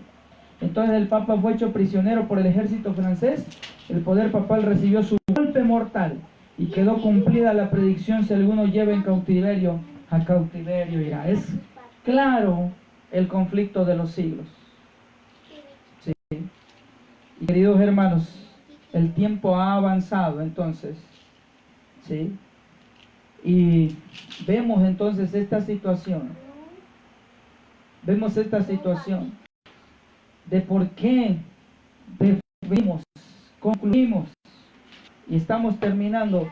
¿Por qué la vara del pastor no es la verdad presente, hermano? ¿Por qué? Lo decimos con mucho cariño y amor cristiano a los que están inmersos en esta doctrina. Y les invitamos a ir a las sendas antiguas, a la Biblia y el Espíritu de Profecía. ¿Por qué decimos esto? La verdad presente, dice el evangelismo, ha de ser nuestra preocupación. El mensaje del tercer ángel debe hacer su obra de separar de las iglesias a un pueblo que sostendrá los principios de la verdad eterna. ¿Sí? ¿Qué va a hacer el mensaje del tercer ángel? Va a separar de las iglesias a un pueblo que sostendrá los principios de la verdad eterna. Y esa verdad presente es el que habla Apocalipsis 14, 6 al 12. Durante más de un medio siglo, los diferentes puntos de la verdad presente se han objetado y han sido materia de oposición. Se ha presentado como verdades nuevas, teorías que eran verdades.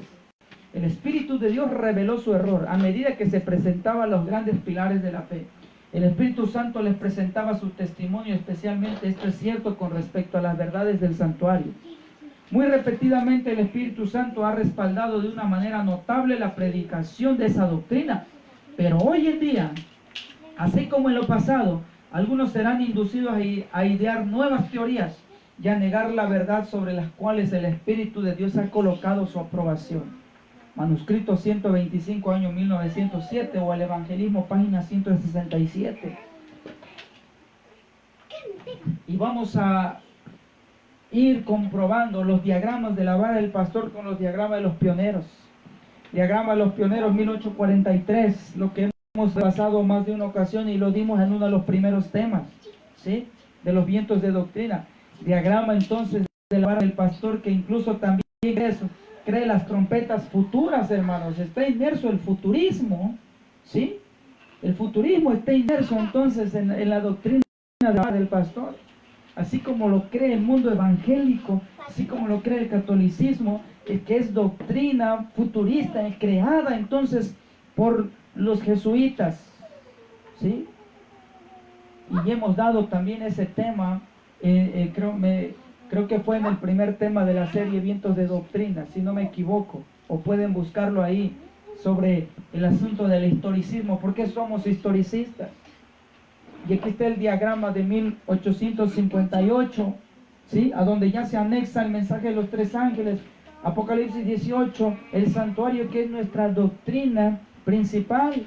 Y estos son los símbolos, y aquí vamos a analizar algo importante, la simbología que utiliza entonces en los diagramas la vara del pastor. Ahí está, miren, aquí está.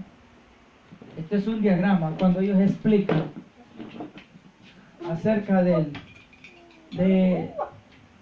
este asunto sobre el templo de Zacarías, ¿sí? Y estos símbolos reflejantes del sol lo podemos ver en algunos de sus diagramas que ellos presentan. Y vamos a ver, hermanos, ahí está, ¿sí? Representando entonces a la iglesia con el sol sobre la cabeza, ¿sí? Representando entonces también el logotipo de los triángulos invertidos. Un símbolo totalmente, hermanos, satánico. En el satanismo, en el espiritismo se utiliza todo esto. El símbolo del sol, utilizado por los soles masónicos, que hoy en día lo podemos ver abiertamente, ¿sí? Ahí está entonces todos estos simbolismos del sol que los diagramas de la vara del pastor hoy en día utilizan. Ahí está el triángulo invertido, lo podemos ver para supuestamente identificarse con ese logotipo, cuando Dios ha dejado entonces una forma de representar a este pueblo. La cruz que veíamos hace un momento, ¿sí?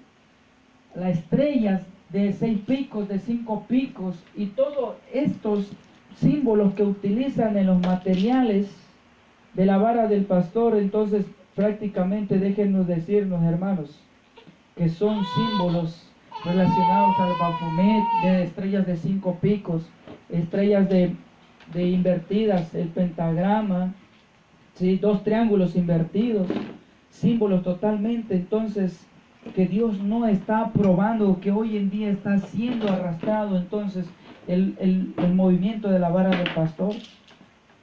Y volvemos a decir, queridos hermanos, esto con mucho cariño, ¿sí? En lo personal, hemos crecido en la fe adventista. Nos hemos dado cuenta del ecumenismo, la apostasía que hay. Eso ha provocado que muchos hermanos abandonen la organización. Pero lamentablemente por allá afuera está entonces Satanás entrampándolos con vientos de doctrina que aparecen cada vez más. Y seguirán apareciendo muchos hoy en día, hermanos, que el Espíritu Santo no es persona. Hoy en día que Cristo no murió en viernes, que murió en miércoles para cumplirse literalmente los 3 días, 72 horas. Y comienzan a aparecer 3 años y medio de persecución, trompetas al futuro, volver a las fiestas judías y muchas doctrinas más, 2031, y comienzan a aparecer, y muchas más. Y tú les preguntas a todas ellas, ustedes son la verdad presente, ustedes son el pueblo escogido por Dios, son el remanente. Todos decimos que sí. La única verdad, queridos hermanos, está aquí. Sí. Eso es el adventismo. Ahora imagínate cómo este mundo evangélico, las diferentes religiones en el mundo. Es por eso que en lo personal hemos sentido el deseo de Dios de presentar estos temas y que sean de bendición para que nos ayude a abrir los ojos. O por lo menos que eso te lleve, si tú consideras esos temas mal, ve, estudia para refutar lo que nosotros decimos. Y si tú encuentras razonable en lo que la palabra de Dios dice, lo que hemos expuesto, no te quedará otra cosa como los bereanos aceptarlo. El adventismo está siendo atacado por dentro, por fuera. ¿Sí? Lo que va a sobrevivir aquí es la verdadera fe adventista. Hoy en día la organización está preocupada. ¿Sí? Aquí en Chiapas, México, es una unión. Está siendo azotado desde una administración corrupta. Hemos platicado con hermanos de la organización y nos han dicho la situación que está pasando.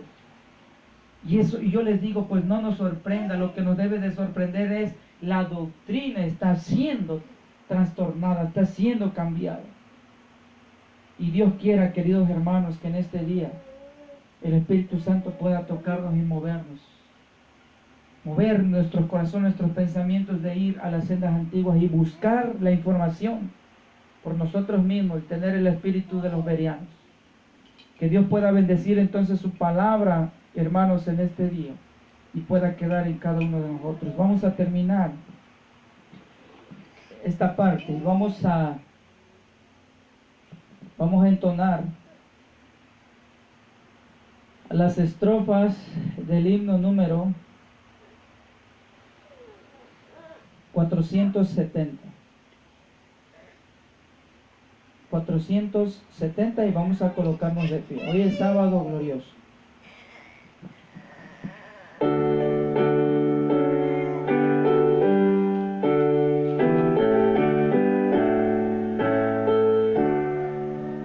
Hoy el sábado glorioso nos invita a descansar, que tranquilo es el reposo tras el largo trabajar.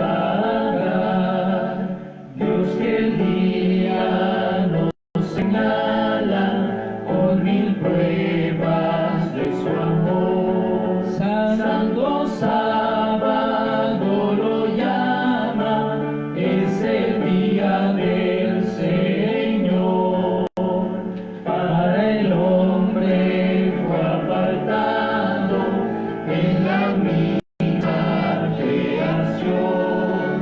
Fue por Cristo sancionado con su ejemplo y bendición.